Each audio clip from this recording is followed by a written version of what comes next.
Welcome back, everyone, to Hustler's Mindset Podcast. Today, I have the most special guest, my mentor, 7, soon to be 8-figure entrepreneur. The one that, if you get a chance to learn from this man, which you will now, you are in the presence of greatness. Thank you so much for coming and for doing this with us. Thank you. I've been learning from you for years. I continue to learn from you.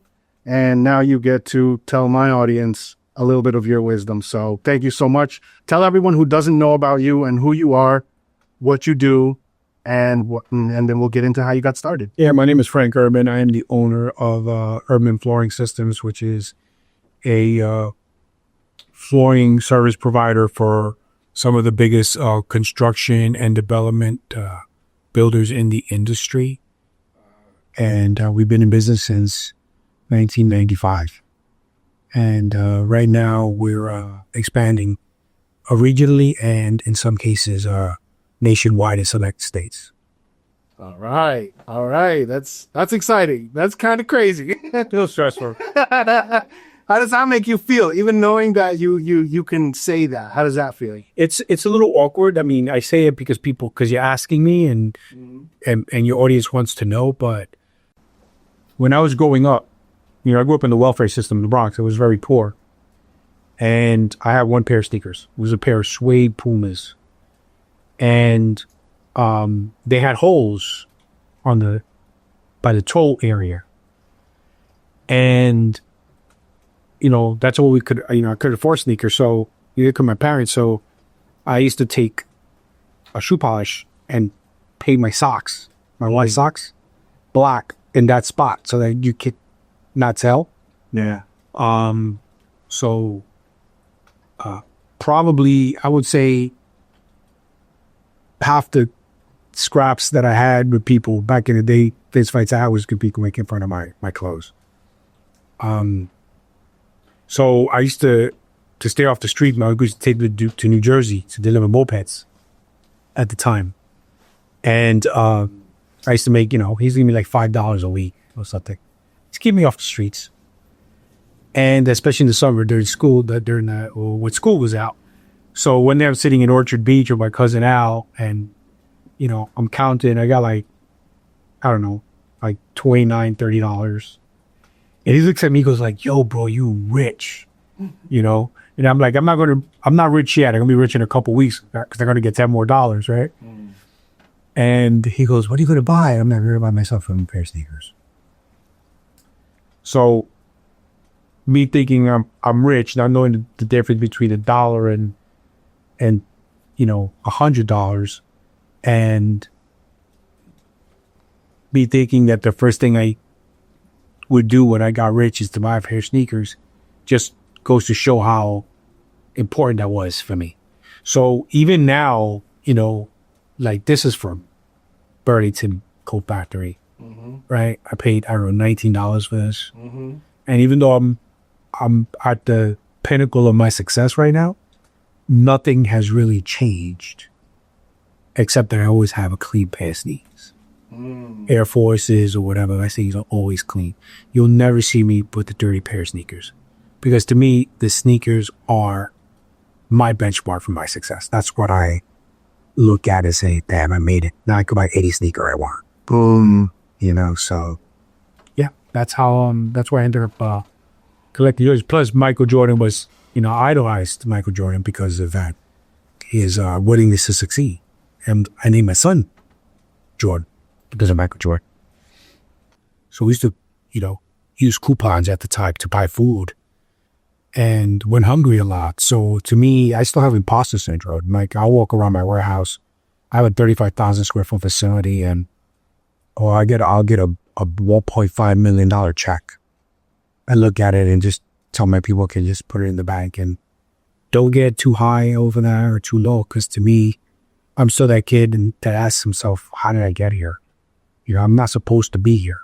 Not to quote that song, but yeah, it's so to be honest with you, I'm pretty level-headed about it. I don't really get too high or too low about stuff. That's good. That's good. Well, this whole thing is about mindset, right? Mhm.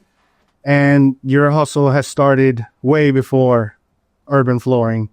So take me back a little bit. How it was you mentioned, which we'll clip in here, a little bit of your upbringing, but when did that hustle mindset really start? Reading. I was a kid, and my favorite place in the building that I lived in, and we moved every year.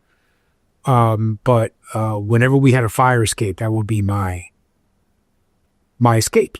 It's fire escape. I would sit out there, and I escaped through books because, when you grow up in the environment that I grew up in, you kind of get indoctrinated, right, into thinking this is the life you were born into, therefore make the best of it, right? And a lot of the people that you should idolize, like either your own father or your own, uncles or cousins or whatever, they're not really giving you that motivational speaker telling you, oh, you could do better, because they're trapped in that same cylinder, that same vicious circle that nobody ever breaks out. And at the end of the day, you become complacent, right? And you become institutionalized and say, okay, this is the best I have. And then I'll live in these projects and, Section 8 or affordable housing, and my kids will do the same thing. And I know people now that actually live in the apartments that their parents lived in when they were kids, because it's rent controlled, but it's not a great neighborhood, but that's just the way we were raised, right? Mm-hmm. So I used to, escape through reading. And as I read, I would read about places that were different from where I was growing up. And I was like, do these places, like, kids see Narnia now. They go, okay, we know that place is not real. We're not going to go to a portal.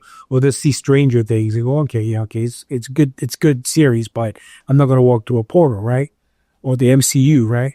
But at the end of the day, that was my portal, right? Seeing a book and saying, hey, how these areas really, really real. And that made me want to dig deeper and say, wow, what else is out there, and how do I do it? And I just basically, with friends that I had, I would be like, where do you go on the weekends? Like, oh, I go see my mom. She was in Kingston. In fact, the first time I ever saw a backyard with grass, I was about 12 years old. Wow. And I went to this person's house and I was in awe. I was like, wow. I was playing in a fenced-in backyard, playing Frisbee. And I was like, I cannot believe how great this feels on my feet right now. Yeah, so the reading books gives you the confidence to almost kind of like, in an acting kind of way, learn how to speak to people, right? Because, you go into bad schools, you don't really have the best diction. You're talking street slang. You're talking, all kinds of funny ways, right? Because nobody expects any more of you. Your teachers are telling you you're not going to amount to anything. So you're like, why do I need to work? But by reading and you hearing the way people talk, speak or in books, you be like, oh, I can ask people this question confidently or whatever. And what do you do for a living? And how do you do that? And do you guys hire and all that? And the first time that I broke through was when I was around 13 years old, maybe. Okay. I was speaking to one of my aunt's boyfriends, and I'm like, well, what do you do for a living? He goes, oh, I own a bodega. And I was like, well, how do you work in a bodega? How do you, are you guys hiring? And he goes, not really, but you're a good kid. Come on in. Let me see if you work hard. And if you do, then I'll. So I would go to school. I would, do my homework, do whatever. And then I'd go all the way to Fordham Road. I'd take 2 buses and I'd get home like at 1:00 in the morning and then go to school the next day. And I just basically found it not only as an opportunity to make some money, but also found it as an escape from my own neighborhood. Okay. And the neighborhood wasn't any better, but it was different. Okay. Right? And that's where you started working. I started working at a very, very young age, well below illegally, because I wasn't even legally allowed to work. And I liked the fact that I didn't have to search through sofas for change in order to buy a pack of cookies because I was hungry. I can go to the store and buy a sandwich. I can go buy juice. I can go do this. And I used to buy the cheap juices and buy and grab an empty gallon of milk from the garbage and fill it with water and then put the juice in there and make a gallon of juice. Not as sweet, but I would try to expand it. And as I started getting money, I'm like, listen, making some money makes my life a little bit easier. So maybe if I make more money, my life will get maybe even more, even easier. So that was pretty much, listen, right? They say the saying, necessity is the mother of invention. Yeah. Right. At the end of the day, I don't. There's a lot of cliche stuff that I don't like. Right. Like I hate the term "you could be anything you want to be." That's bullshit. Okay. That's bullshit. That's the biggest lie that your teachers could tell you. It's garbage. Right. Every year, 27,000 people train for the New York City Marathon, and the same 3 guys win it. And everybody trains just as hard, but genetically, those guys are not going to lose. Okay. So what do? You don't compete against them. You compete against your previous time. You try to beat yourself. And that's the best you could be as humans. That's the best advice people should give people. Not a lie. You could do anything you set your mind to. You're not going to be an Olympic champion. I'm sorry. You're not going to do it.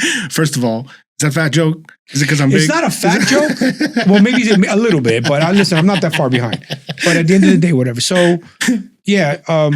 I hear you. And it's true. Yeah. And we'll dig a little more into that in a little bit because that goes to mindset. It goes right along with, with all of that. But I want to get to, quickly get to when did you find flooring? When did flooring find you? How did that end up happening? Why did flooring become your thing? And what was the steps to get you there? Well, once I asked the Bodega guy and I was able to get a job at the Bodega, then I basically started to outgrow that and started saying, okay, now how do I, maybe get a car one day or whatever. Right. I'm not going to make that working at a Bodega. So I would just ask people if there's an opportunity. And then I started seeing this girl and she introduced me to somebody. She was doing an internship with American Express. And he was a neighbor of ours. And I went there and asked him, for an opportunity. And he liked the way I approached him. And he gave me an opportunity. And I started working for American Express at the ripe old age of 16.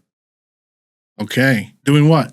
I started working in the remittance processing center inside of a stockroom. Okay. And in 2 years, I worked my way up. Now, here's the thing, right? Talking about hustler's mentality. Every day is an audition. Oof. Every day. Because you never know who's looking or watching you. Not only watching you, but how they're looking at you. So every person you meet is an audition. So when I used to work there, I worked in a very, very high secure area where we used to receive payments for American Express cards. And a lot of people used to send cash. And when everybody used to leave, I knew there was a crew, another shift coming in. I would be the only guy that would sit there and clean up a lot of stuff that people left behind. Because I wanted to be fair for the other team. Little did I know that the cameras were watching me and the higher ups were watching me do it. And one day I get called into the office and they go, "Why do you do that?" And I'm like, "Because it's the right thing to do. I'm not just working for a team. The whole company's a team. And I feel they should start fresh, not with a mess." And whatever. So I started making a name for myself. And in 2 years after I started there, I became the youngest supervisor in the eastern region of American Express at the right age. Let me tap into that history. Let me tap into that a little bit, because where did that come from? Did it come from a place of you just wanted to be the best? Or how did you, was it something, nobody told you to do it. Nobody asked you to do that. How did you get there? There's a lot of people that don't know what to do. You instinctively did it.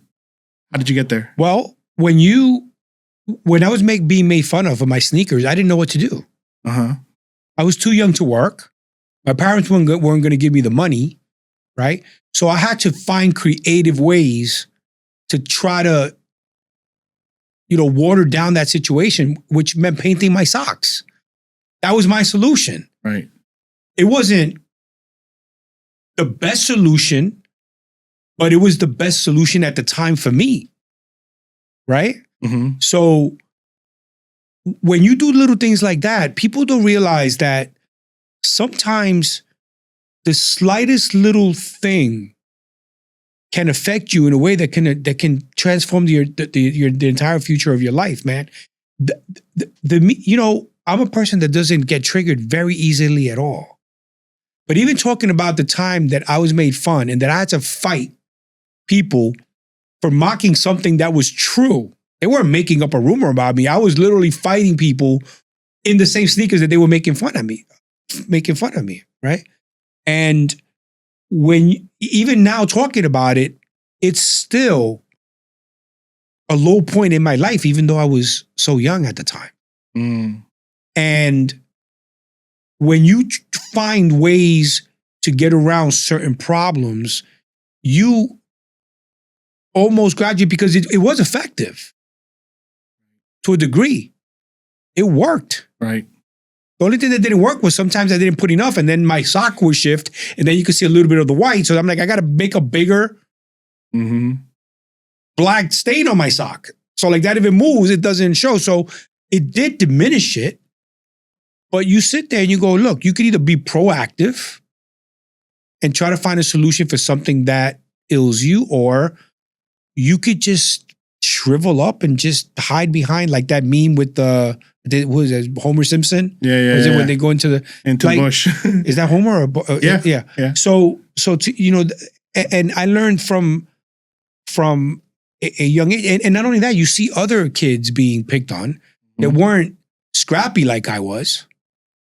Yeah. Right. Some people would think twice about making fun of me, that people that knew that I wouldn't put up with it. But then you always meet somebody else or run into somebody else in a park that doesn't know you, that doesn't know what your reputation is. And they're going to be like, look at the holes in your shoes. So, and then the other kids used to go home and cry about it or not want to go to school, whatever. And I never did that. So when you started finding solutions to problems and you kind of carried that through American Express, it seemed like you also figured out a way to stand out and to be different. Because obviously that's what attracted their attention, the fact that you were doing things that nobody else was doing. Did that come from just you wanting to be better than everyone else, or you wanting to be the best for yourself? It was progression. I wanted to be the best for myself, just like I said about the marathon, right? Yeah. Run against your own time. If you ran the marathon in 2.5 hours in 2025, try to run it in 2 hours and 20 minutes in 2026. So every time I found a way to, even if it's synthetically improve my life, like by staining my socks or making a big juice out of a small juice, you learn those survival skills. After a while, you sit there going, okay, well, have you ever seen the movie Castaway? Yeah. He was there for years, surviving until one day he saw something that was, wind resistant. And he said, I'm not going to get saved. I got to save myself. Right. So from the beginning, I've always had this mentality that I got to save myself. So every time I got a new opportunity, I had a chip on my shoulder. Maybe this job is going to be here. Is somebody going to be better than me and come take my job? Is somebody going to do this? Is somebody going to do that? So I always felt I always had to be ahead of everything that I did. That part. And I always felt threatened of going back to where I didn't want to go. And that drives me to this day. It's everything I do with a purpose. I don't do a lot of things,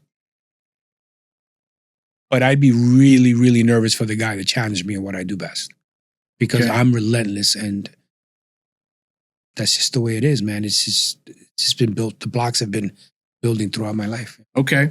We're going to get into that, because you don't get to where you are without tapping into something that a lot of entrepreneurs deal with, and it's, having to be the bad guy or having to do the hard decisions. Yeah. So we'll definitely get into that. But first, okay, so, American Express, how long were you there? Oh God. 3 years. And then I got a phone call. And then that's when they promoted you, right? Or, oh no, you got a different phone call. They were going to put me through. Somebody called American Express. They had a problem with their black card. One of the few guys that had a black card. Somebody charged some fraudulent stuff. I took care of the problem because nobody else would. And I took care of it. It got the attention of some executives. an executive who's the biggest douchebag that ever lived. But he appreciated what I did because that was a very exclusive time with the black card. Not too many people had it. And they wanted to put me into the junior executive program and pay for me to go to school to learn. But there we go with school again. I had already, I went to school because I was a good football player. I didn't have great grades. And I was already living on my own by the age of 15 and a half. I left my house. So I had bills or whatever. So, and I didn't like school. To me, school was just a dead end because, I saw a lot of, kids and teachers just basically going through the motions. So to me, it was just a waste of space, except that I played football. So yeah, I got that phone call. I solved and the gentleman whose problem I solved, he offered me a job. And he happened to be in flooring? He owned the carpet company right down the street. Okay, here we go. So then I go there and I take a pay cut to go work there. And what made you make that jump? There's a mindset thing there. I was during my first marriage. I was married to like this woman that, let me be nice. But the only good advice that she ever gave me was when I got offered the job, she told me, I said, I don't want to leave American Express because I have job security. And she basically said, don't be an idiot. You're making $18,000 a year at American Express. You have no kids, right? And I can't even promise you I'll be married to you next year because you and I don't even get along. What the hell are you worried about job security? Now's the time for you to make that move. Interesting. So I took her advice and I moved. I divorced her ass about 6 months later. And then, because the fighting never stopped. And then I went into sales and I started to sell flooring to residentially. And then from there, they had a commercial department, which is about maybe 5% commercial. But there was a lot of activity. It was fun. So I told the boss, I said, I want to get into that department. He goes, nope, you got to go to school. There goes the goddamn school again, right? Jesus. So everything was all about school. So I always had to find that hustler's mentality to be able to get around the one thing that I didn't want to do. I was already living real life. I had bills, I had to eat, I had to get transportation money to get around. It was rough, man. So I couldn't go back to school. Who's going to pay for my education? I wasn't the smartest guy in the world, so I was going to get a scholarship, right? And I didn't have my parental support. So yeah, I just had to, hustle. And then, so he said, no, you gotta go to school to learn architecture, to read drawings. And I said, shit. So I used to steal the floor plans out of the dumpster. There we go. And I take them home and I study them until I started to figure it out. Yeah. Then I went out one day, somebody cold called. I went out on a job. I sold it, got a deposit. And then, he told me, I'm not going to be able to deny you this, right? I'm like, you either move me to the commercial side or I find a job somewhere else. I got emboldened, but I was prepared. Right. I was prepared. Whether you're picking up a piece of paper and making an impression or you refuse to be denied and you make an impression, you're still making an impression. Was that the moment for you where you were like, okay, this could be something?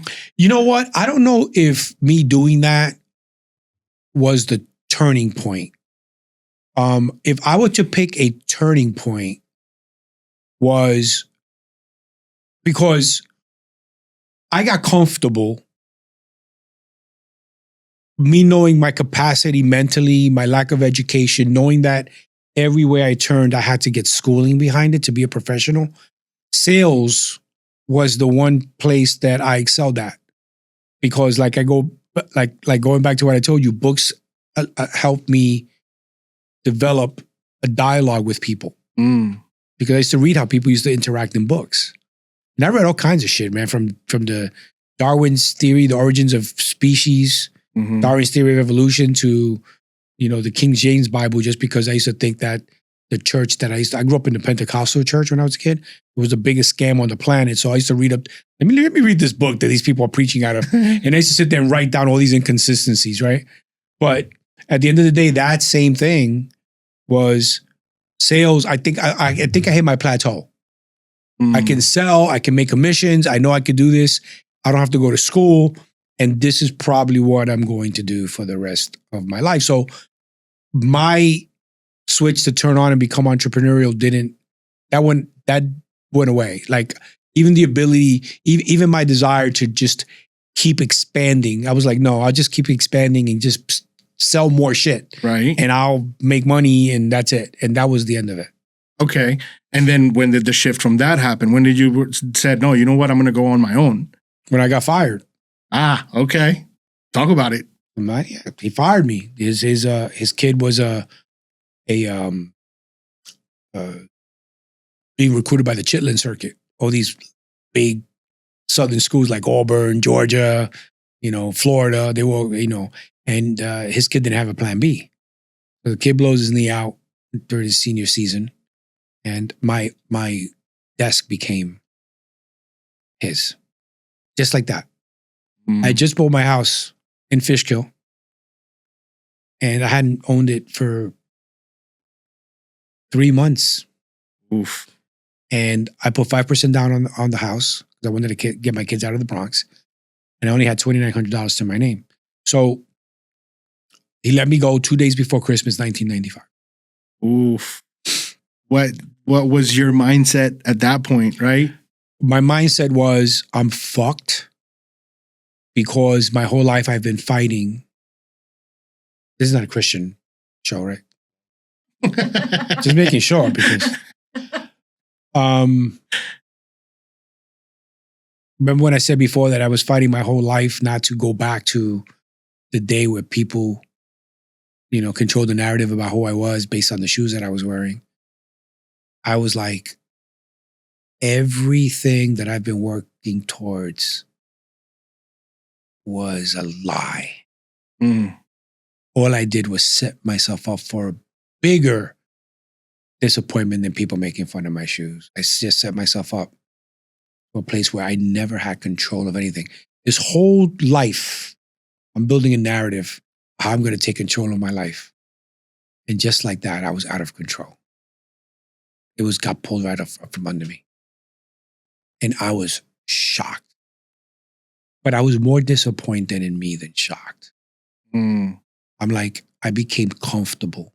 And my whole vibe, everything that built every bit of my DNA led me to never, ever, ever letting life control my destiny. And I let it happen without realizing that I was vulnerable. I didn't. Because I was so good at what I was doing. I always thought that was enough. And if there's a message to anybody listening to this, man, is the day you start thinking that you're good enough, and the key word is not good enough, that's the tipping point for you to start to drop in anything that you do. You can't stop thinking you're good enough. Because that's, you know what they say, right? Everybody has a comfort zone, but nothing ever grows there. Right? If you think you're good enough, then what's next? You already think you're good enough. Nothing can stop you. Or, well, you can stop yourself if you think you're good enough. I never thought I was good enough until I got that job and thought that me stopping my hustler's mentality and just basically focusing on just selling more stuff and making more money, that wasn't a hustle. That was a skill set. There's a difference, right? Yeah. There's a difference between having a skill set and, right? There are people that are just really much smarter than we are, and they're going to do, like, how many Elon Musks are there? I mean, that's debatable. The guy, I think he's an idiot who got lucky. Right. But how many Mark Cubans are in the world? How many guys are like that, right? Yeah. So, yeah. But at the end of the day, I got comfortable and I went home and I was numb and I didn't know what to do. For the first time in my life since I was a kid, even when I painted those socks, I knew what to do. Yeah. Now I didn't know what to do. I didn't have that black polish to cover this fucking mess that I was in. I didn't have it. And it's funny you say that because it's been a constant thing that you guys will see if you watch the show. Every entrepreneur that I speak to usually has these moments where they've lost it all. or everything got pulled from under them, and they had to build up from the ground up multiple times. But that was the first time that I lost it all. But there was more than once. It happened a couple of times to you, right? Yeah, one other time, yeah. One other time, but still a couple of times where you build up and then it gets pulled from under you, and then you have to rebuild from the ground up. That's really the lesson that I want to know is a lot of people can't build themselves up from a loss, or they get afraid to jump into the next thing or to keep going past the loss. They just either give up or shift into something else because that didn't work. So I'm going to give that up and I'm going to go to the next thing. So for your point, right, that was the first time that, well, the second time at that point that everything got pulled under you, but there was a third after you already started, right?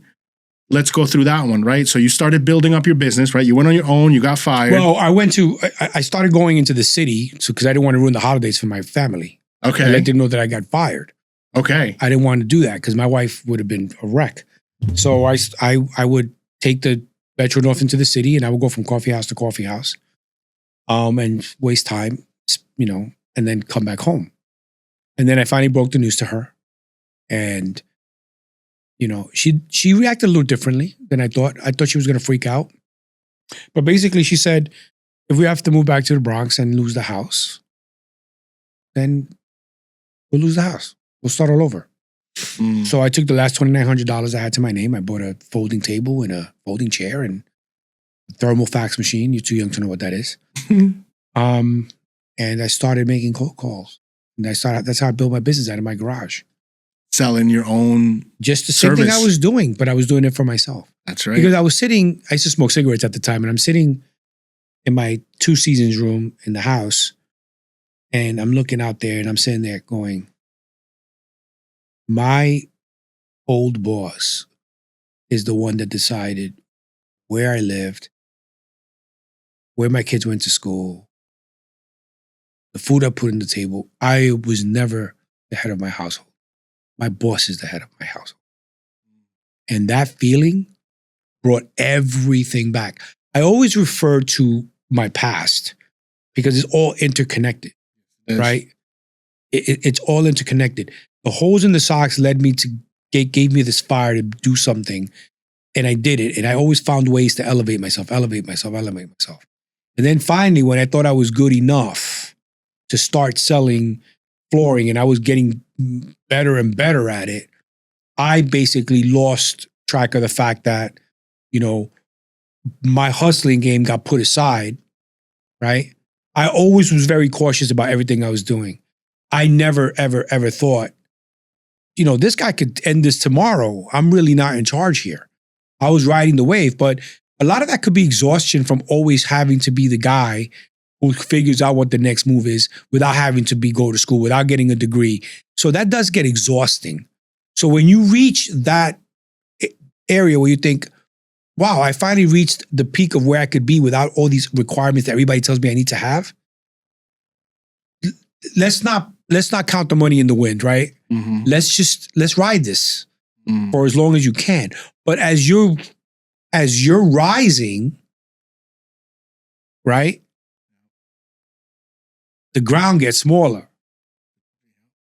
But you don't realize it, right? And then you get complacent. And to me, that realization came full circle when I sat there with that cigarette and said, I can never let this happen to me again. And I just started doing what I did best is I got my hustle on. And then once I did that and realized it's me against everybody, that shit, I would say, if I were to take a guess, because I don't remember exactly, but I would say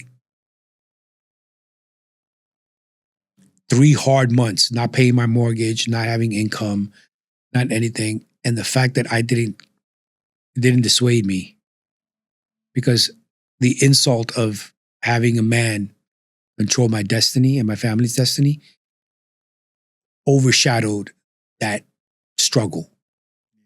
And it took maybe about 3 months. I got my first job.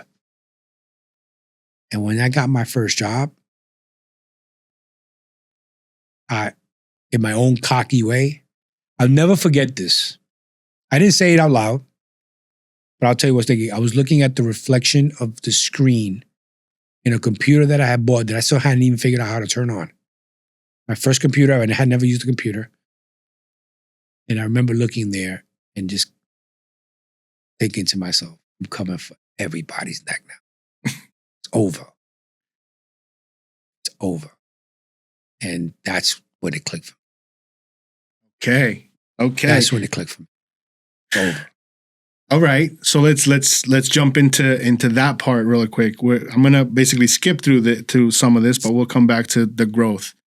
But there's a notion out there that in order to become this big, successful, multimillionaire, billionaire, you gotta come out for people's heads and be the asshole and take people out and all of that. What is the balance, or how did you feel about that? Do you have to be an asshole to be a billionaire? Or can you find a way to be nice in some sort of ways? What's the level of nicest versus asshole that you have to have? An asshole to who? I'm just saying that's, to get to success, you gotta knock some heads. Okay. That is a misconception, right? That's people that read the 48 Laws of Power, right? At the end of the day, look, man, right?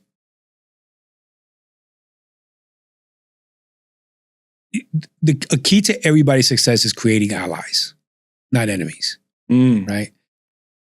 Your biggest allies obviously are, the people that work with you, because they're the ones that help you grow, right?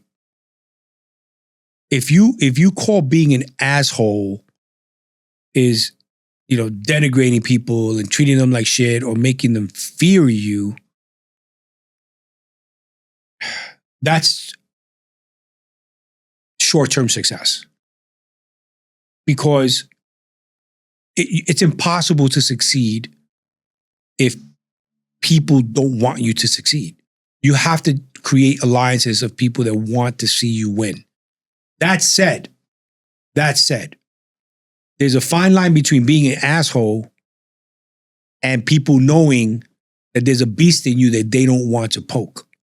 That's the difference. I treat all my people with the utmost respect. My best friends are the people that work for me.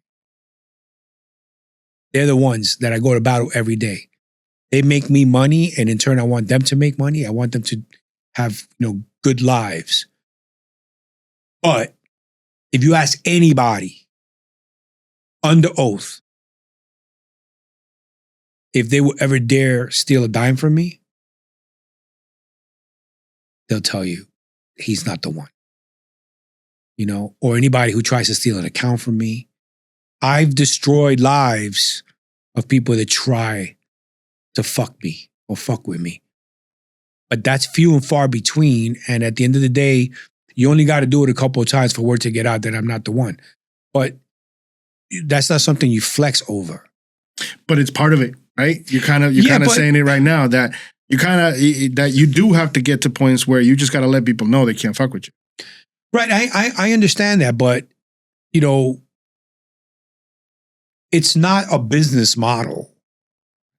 It's not a business model. Like, you can't, even the most powerful country in the world, United States is part of NATO, right? What is NATO? NATO's a bunch of countries that say, we're going to stick up for each other if you run into shit with Russia or whatever. So you need alliances in the world to win.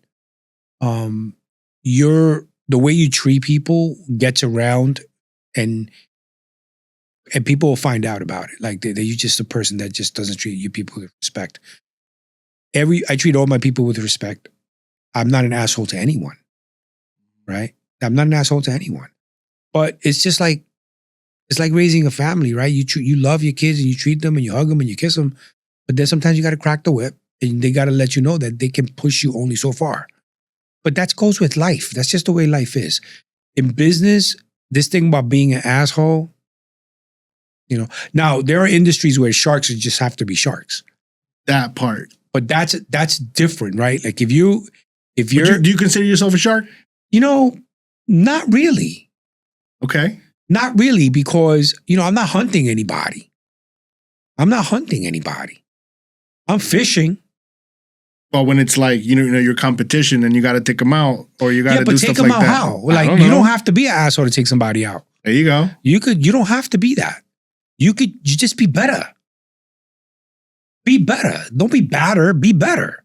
Because if you have to resort to dirty tactics to eliminate somebody, then you're not good enough. You're not good enough. You should always be, it's more satisfying. It's more satisfying. There are men that rather beat somebody at chest than beat them in a fist fight. There's people like that exist. It's more gratifying. I outthought you. That's it. At the end of the day, man, this is, business is all about, it's a mindset and you have to, just got to be better, man. You got to be better than them. Find out why you lost. You don't go burn the guy's building down. His story might be just as compelling as yours. Why do you need to burn his building down? Yeah. Go after his client. But don't go after his client and be like, oh, you don't want to go to the guy. The guy's a pedophile. You go to the client and be like, this is why you should do business with me and not him. It's all fair. Love and war, man. It's all fair. That literally goes perfect with this next question. But before you go, if you fuck around and do that to me and start some shit, then you're gonna see something that you don't like. It's gonna be bad for you. Okay. Because you can't out-douche me. You can't out-douchebag me. But again, that I will play in the same sandbox you want to play in. But I'm not going to invite you into my sandbox and then be an asshole about it. See, so that's the part, especially in the contractor world. I mean, like you see all sorts of things. Like what? Like with people just either scamming jobs or scamming people or anything. Not on the level that we work at. We work, there's different levels to this, man. Yeah. There's people out there, I haven't had to sue somebody in 20 years. People don't play with my money. But where does that come from? Am I going to find out who the CEO of a big construction company is and go beat his ass and wait for him in front of his house because he owes me money? No. You build your status where that CEO would be like, if I fuck Frank Urban, there's a lot of people that I'm closely associated with that are going to hear about this, and it's not going to be a good look for me because I have status. Right. Right? If you walk through if you're a litter bug, and you drive through the heart of the South Bronx or Brooklyn, and you see that the neighborhood is a shitty neighborhood, you won't hesitate to throw a bag out the window. Right? But if you're in Cortland, right? You might be like, nah, people don't do that shit around here. So that literally is the question. And I wanted you to articulate it in your own way. What separates a contractor who survives and even has, a business to a real big company? People tend to cap their growth when you set a treadmill that you want to walk 2 miles and you're looking at that counter, you're going to start getting tired at 2 miles. The majority of small businesses, they cap and they say, hey, I want to do this much business. And if I do this business, I could pay this bill, I could pay that bill, I could pay this bill. The problem is if you stay at a certain level, inflation kicks in, costs kick in or whatever, you're still doing $3 million, right? And before you know it, those margins are no longer valid like they were a few years ago. And the only way you could counter that is through growth. But in order to be able to grow, okay, you innovate. You got to see what your market desires. So I don't want to get into the boring part of it, right? But it's the same thing that happened to me when I got into sales and I got comfortable doing sales, and all of a sudden I didn't have that anymore, right? If you look, I'm 59 years old. I've been embracing AI for a couple years when it was just a thing, because as soon as I start hearing about it, I'm start saying, how is this going to affect my life? Yeah. So if you're not prepared and you start getting comfortable and thinking that, the term, what got you here won't get you there, right? Well, it's true, especially in a world that's rapidly changing the way it is. So at the end of the day, yeah, the difference between a medium company and a large company is lack of planning and lack of foresight, man. Of planning and lack of foresight. Yeah. Okay. I guess that kind of answers the next question, which was, what mistake do you see new business owners make over and over again? Not losing their focus, man. Look, I'm highly critical of people that have their hats in too many things. Right? I've told you the duck theory. Yeah. And for the people that haven't heard it is, don't be a fucking duck. Ducks do everything. They walk on land, they swim, and they fly. They don't fly as agile as eagles. They don't run as fast as ostriches on land, and they're not as graceful as swans. They do a little bit of everything, but they're not great at anything. One of the greatest books that I recommend every entrepreneur to read is called The Discipline of the Market Leaders. And it tells you, grab an industry and dominate it. I own a flooring business, right? Tens of millions of dollars a year. And I only work 2 market sectors, multifamily and hospitality. That's it. You could call me tomorrow and be like, hey, I got a brand new shoe store. And I'm like, I'm not the guy. I don't take a lot of stuff that I get called on because it's not my discipline. But what I've created is I'm the go-to guys in those 2 market sectors. Yeah.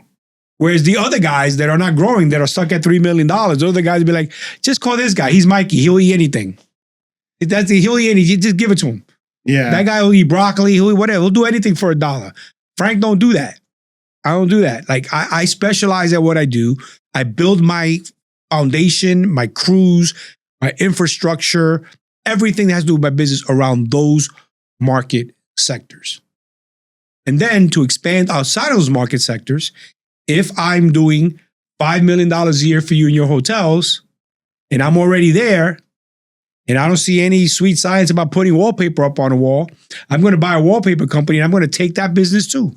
But I'm already there. I'm not starting another restaurant. I'm bringing cheeseburgers into my pizza spot. Yeah. Because people are asking for it. I remember one time I called him, right? It's a little side story, but it goes perfect with what you're talking, because this is what you taught me. I called you and I was like, hey, Frank, I have this person that's offering me this type of business. It's unrelated, but there's some good money that I could sound. And you said to me, you were like, if you ever call me with some shit like that ever again, don't ever call me with some shit like that again, because it's got nothing to do with your business. You told me, stay the course. You're doing what you're doing. Stay the course. Don't sit there and try to figure out a whole nother business that you got no business in. But it wasn't that you shouldn't have another business. It's that you haven't mastered the one you have. That's all it is. There are entrepreneurs that own tons of businesses. Yeah. Right? Yeah. But you got to master.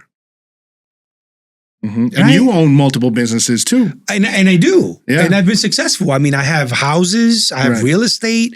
I flip homes. There's a lot of things. The studio in the Bronx, which we'll touch on a little bit. But I don't jump to dessert while I'm still eating the main course, man. Because at the end of the day, right? If you paid $60 for a steak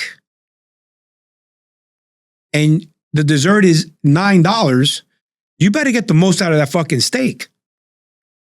The steak is not going to taste the same when you take it home. The dessert will. Take that shit home and save it for another day if you want. Eat it tomorrow. But don't give up the main course. Your main course is the key. Focus on that, whatever, and that's it. So the point is, you can have all the businesses that you want. Just make sure that you are not borrowing. You can't extend your 24 hours. Make sure you're not borrowing from one business to jump into a new venture while the other business is basically just crawling or just gliding along. It's not even growing at a rapid pace. That's the problem. And a lot of entrepreneurs do that. They want to do too many things at once. Because that's the nature. It's almost a little bit of a panic syndrome, right? It's FOMO in business. Yep. That's all it is, man. Everybody's like, oh, I can't give up this opportunity. I can't give up that opportunity. It's, I'm going to make $10 off of this. I'm going to make $100 off of that. But in the meantime, you're not the best at what your core business is because you're too busy with all other bullshit. And that's the problem that most entrepreneurs run into. They don't have discipline. They don't have the discipline or the confidence to say, let me put all my eggs in one basket. If you got a plan B, you have no plan at all. Oof. You understand that? You have no plan at all. There isn't a single person that's a master of their craft that said, I'm going to study this, but I'm going to study this as a backup. No, I'm studying all this until it kills me. And if my body breaks down and I can no longer compete, and I'm Michael Phelps and I can no longer compete for this or whatever, then I'll go to the broadcast booth. But until then, I'm going to dominate my market until I physically can't do it or mentally can't do it anymore. If you use that concept, you would be unstoppable. Anybody. I love that. We're going to get to a little fun segment I have here with like a rapid fire questions. Okay, we'll call it Mindset Minute. You ready for this? I think so. All right. Rapid fire questions. Early mornings or late nights? Early mornings. Okay, early mornings. Biggest risk you ever took? The biggest risk I ever took.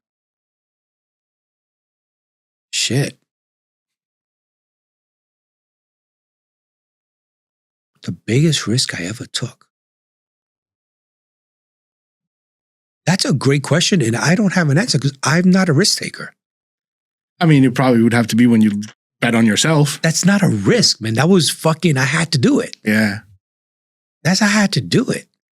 If I wouldn't have done it, that would have been the biggest risk I ever took, not doing it. But I did it out of necessity. So honestly, I can honestly tell you that right now at the age of 59, I cannot tell you a risk, the biggest risk I ever took. Shit, that's a great question. So you don't consider yourself much of a risk taker? Has it always been like a sure thing for you, everything you do? I don't think doing something that you're supposed to do is a risk. Investing in Bitcoin is a risk. Okay. Because there are people that think that it's a scam. Like me. But the truth of the matter is that that's a risk. So if I had to give gun to my head,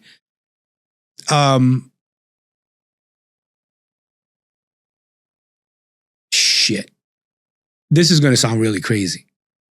The biggest risk that I've ever taken is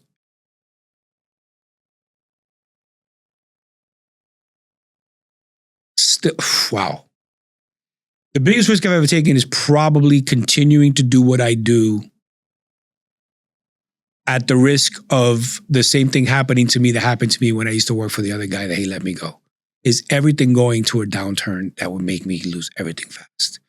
That would be the risk that I would probably, I guess the biggest risk I've ever taken is the one that I haven't taken yet. It's happening in slow succession right now. Every day that I'm in business is a risk, right? Because you don't know what's going to happen with the economy. Look what happened with COVID. Yeah. Right? A lot of people lost their businesses. So I guess every day that you're in business is the biggest risk you've ever taken. So every day is the same thing. Nice. Is that fair? Yeah.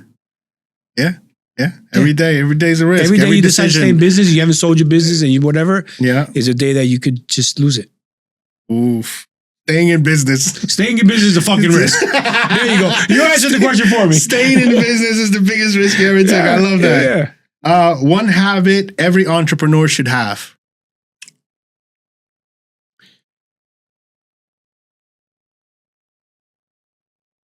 Don't study or don't underestimate the power of reading or learning about industries outside of your own, because business is interconnected, just like your nervous system.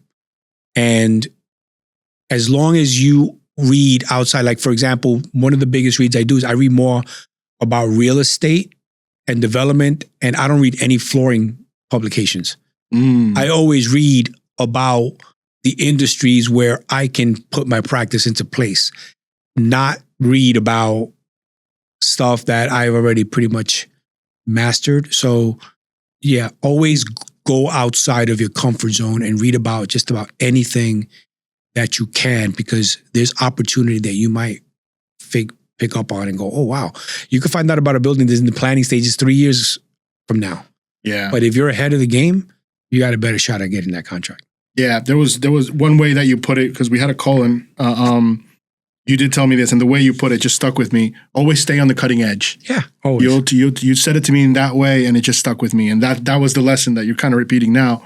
It's always stay in the cutting edge. Always do the research of what's the latest and greatest, that you can be at the forefront of the technology of your industry, of your field, and beyond, like other fields too. But always stay in the know. You know what I mean? And that was a huge lesson that I always practice to this day. You have to stay ahead of the game, man. You have to always know what's going on around you. Yep. Right? You always have to know why. You know why I don't like Florida? Why? Because Florida has a lot of beautiful areas, but you go 4 blocks and it's a shithole. That's what I hate about Florida. There's always these beautiful communities, and all you gotta do is drive 4 or 5 blocks and then you're into a shitty community, right? Yeah. But the reason I know that is because I drive out of the beautiful communities and go see for myself. Yeah. And that's why I know I don't want to live in Florida. Yeah. I don't just stay in my own neighborhood and be like, wow, everything's beautiful here. What's outside my neighborhood? One of the things I liked about living up here is that unless you go all the way to the city of Poughkeepsie, which is now changing, and Beacon has changed, you can go miles in any direction and you're not going to find riffraff or dirty streets or whatever. It's nice. You feel safe everywhere you go. Right? That's why I like, but my wife said, let's move back up here. I moved back up here. But for the most part, right? That's what I'm saying. You gotta get outside of your lane. Awesome. So, okay. One thing you'd tell your younger self.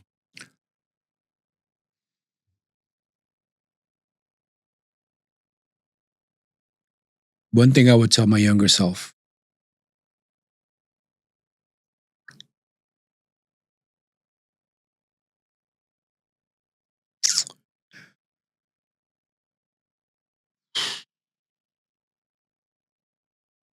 If I could go back and speak to myself right now, don't change a thing. Love that. Don't change a thing. I love that for you.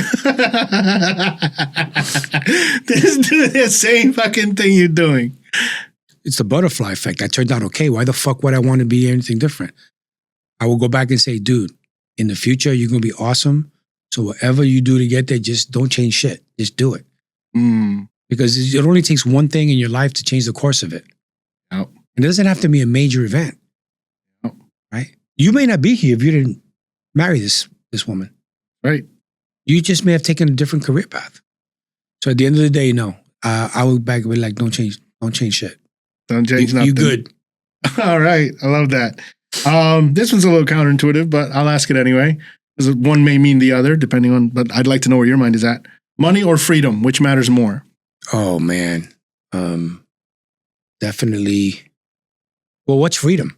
That's what I was like, to some people, money means freedom, right? In a lot of ways. But that's why I'm kind of curious. A lot of people have lost their freedom because of money. Yeah. So where's your mindset at what's with freedom? that? Freedom like living in a country that's oppressive, or, freedom is very, very broad. It's a very broad. Is having money been freeing to you? Has it brought you the level of freedom that you've always wanted? Yeah, it has. Okay. It has. I'd be disingenuous to say that money doesn't, the money is a byproduct of my hustler's mentality, right? That's just a reward. So how do you measure that barometer? If you hustle your whole life and you got nothing to show for it, then you're hustling backwards.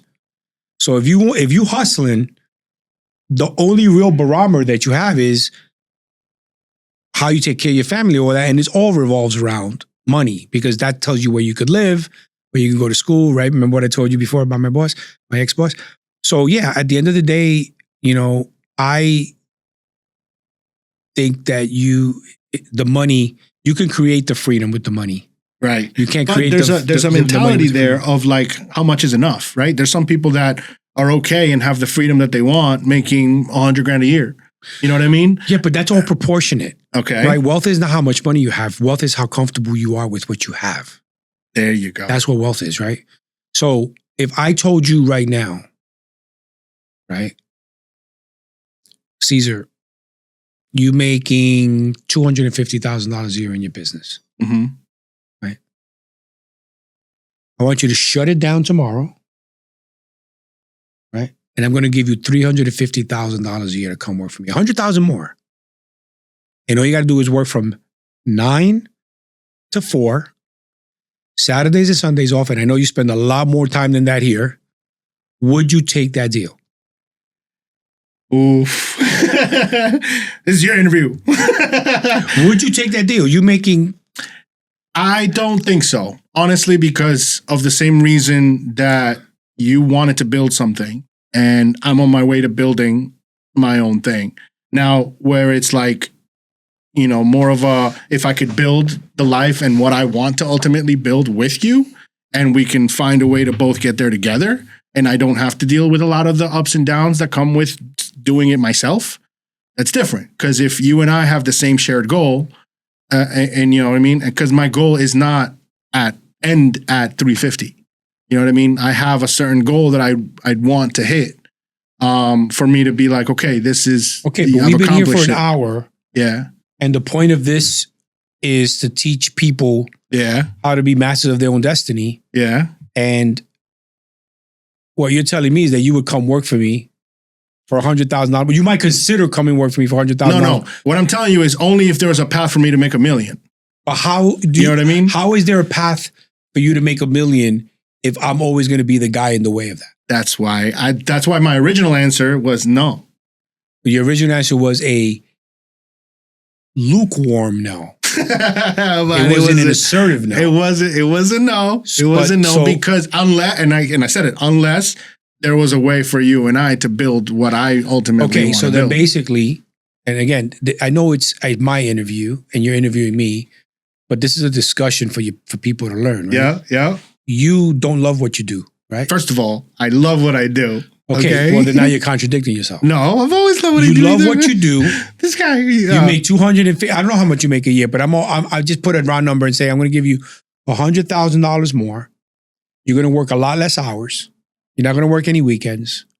Okay, you go to the beach, do whatever you want, drive around in your beautiful little Suburban, whatever you got out there. You got a nicer car than I do. First of all, and then you're you know, this is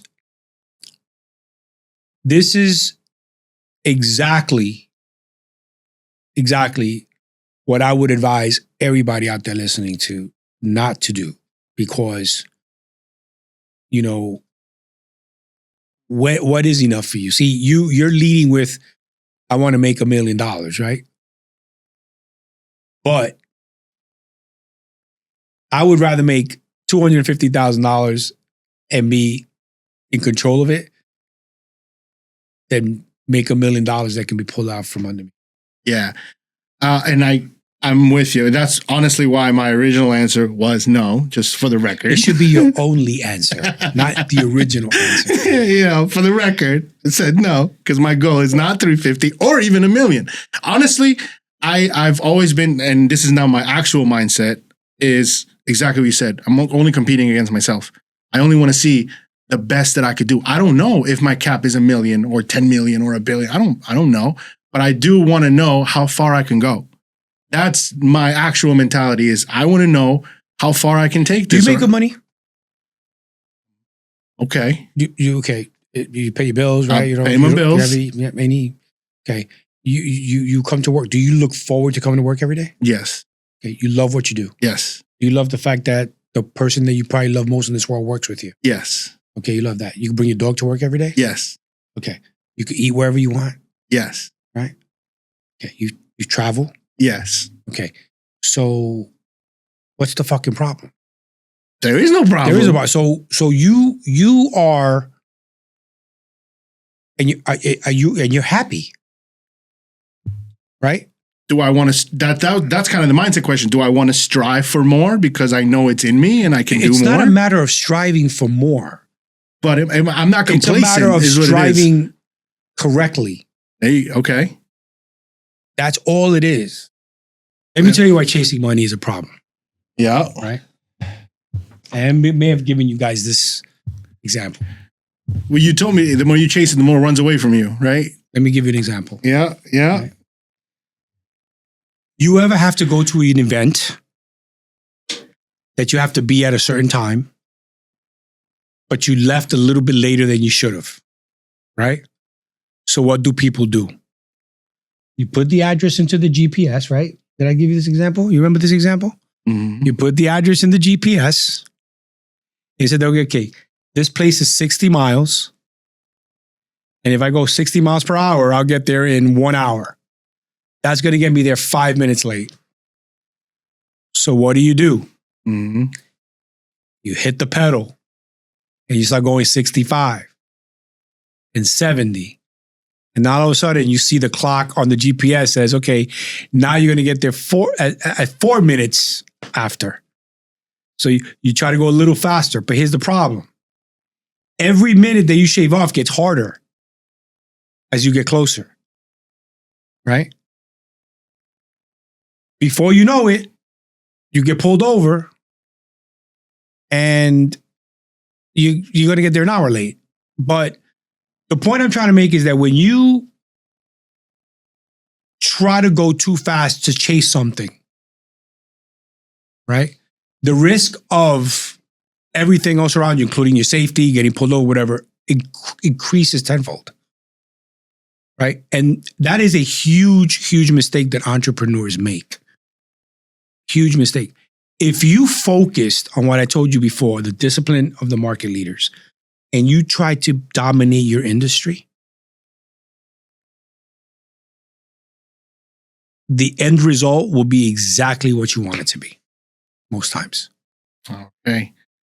Right. I love that. Next thing, this was supposed to be rapid fire. This was not rapid, but super valuable. So I love that.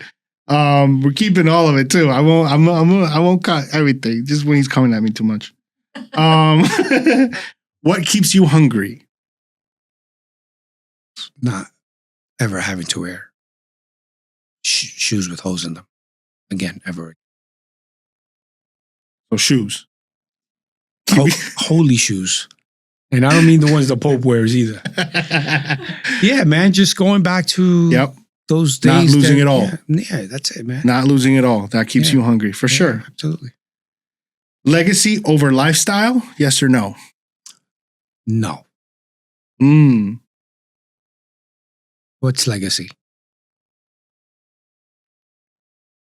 What's legacy? The people that love you the most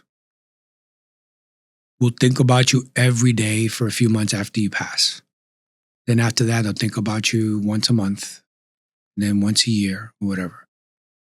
Legacy is an illusion. At the end of the day, you know, life is short. Live the shit out of it.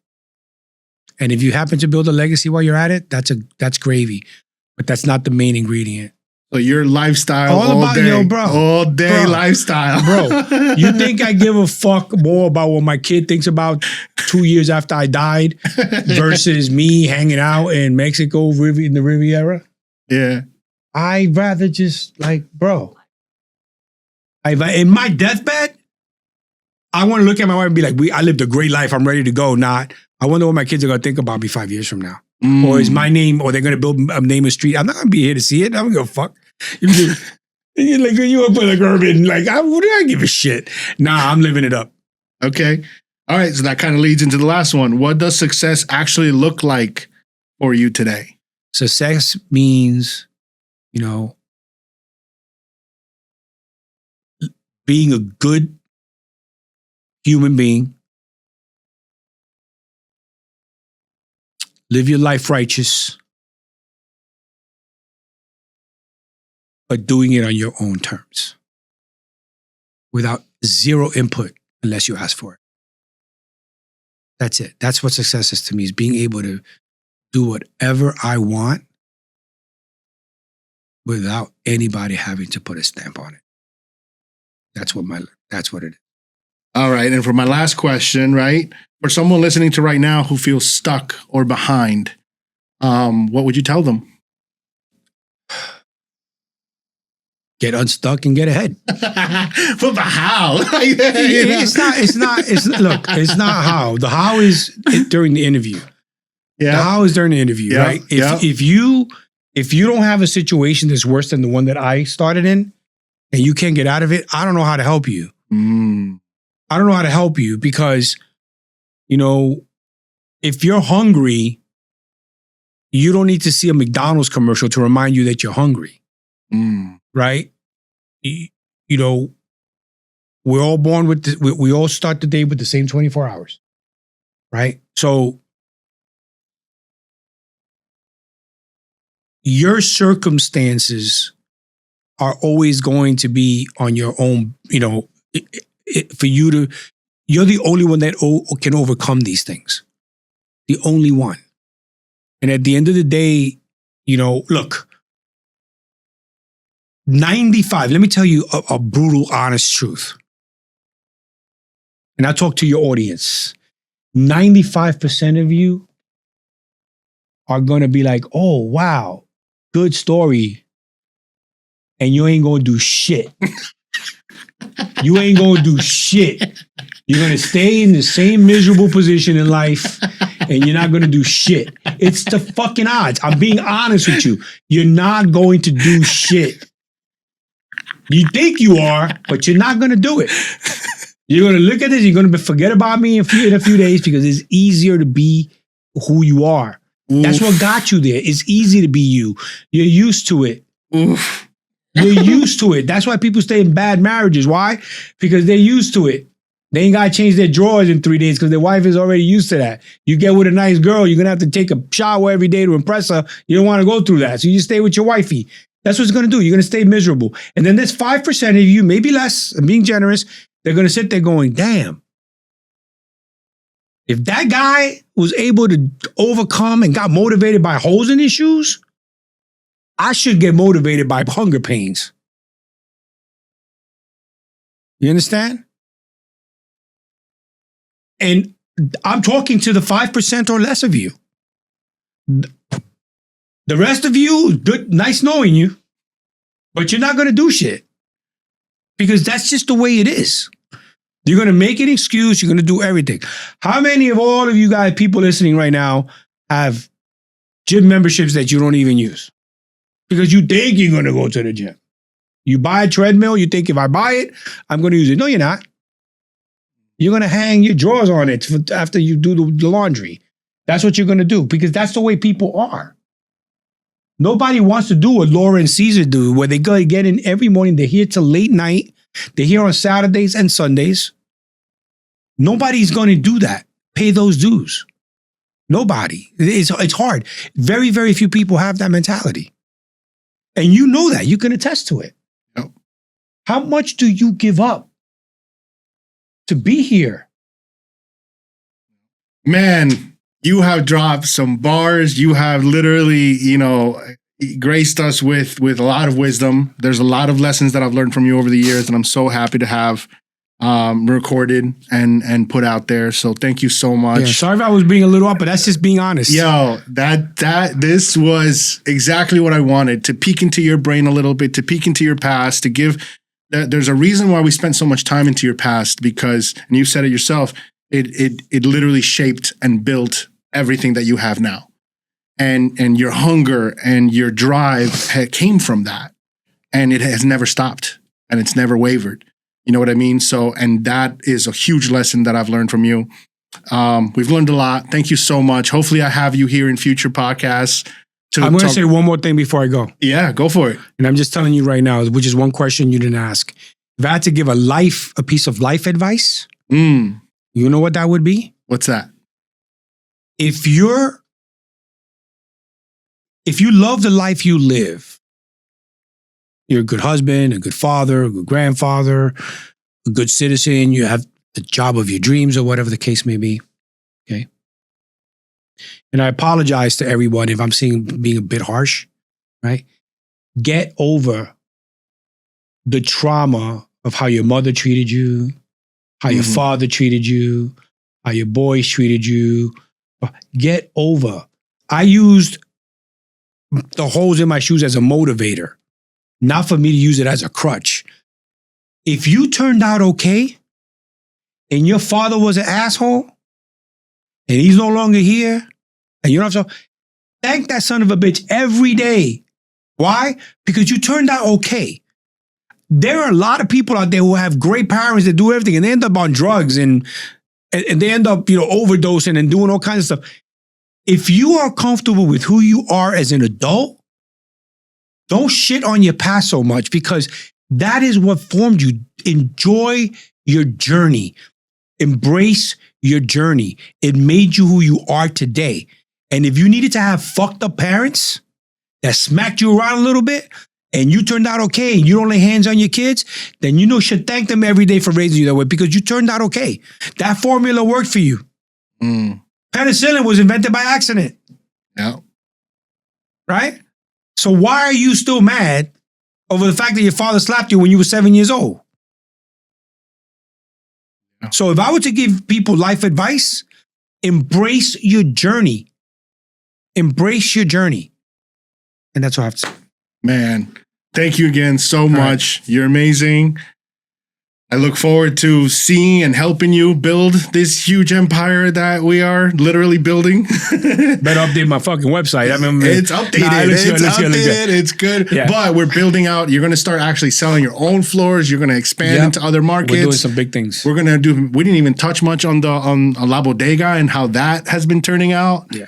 And so maybe again, I'd love to have you on a separate episode just so we can talk more about other things that we didn't get to touch on. Me and Joseph will do it together. That'd be cool. La Bodega. That'd be cool. Yeah. That'd be awesome. Yeah, he's got his whole story and stuff like that. So I would do a joint episode. Yeah. With both of you. That would be cool. But thank you again. No problem.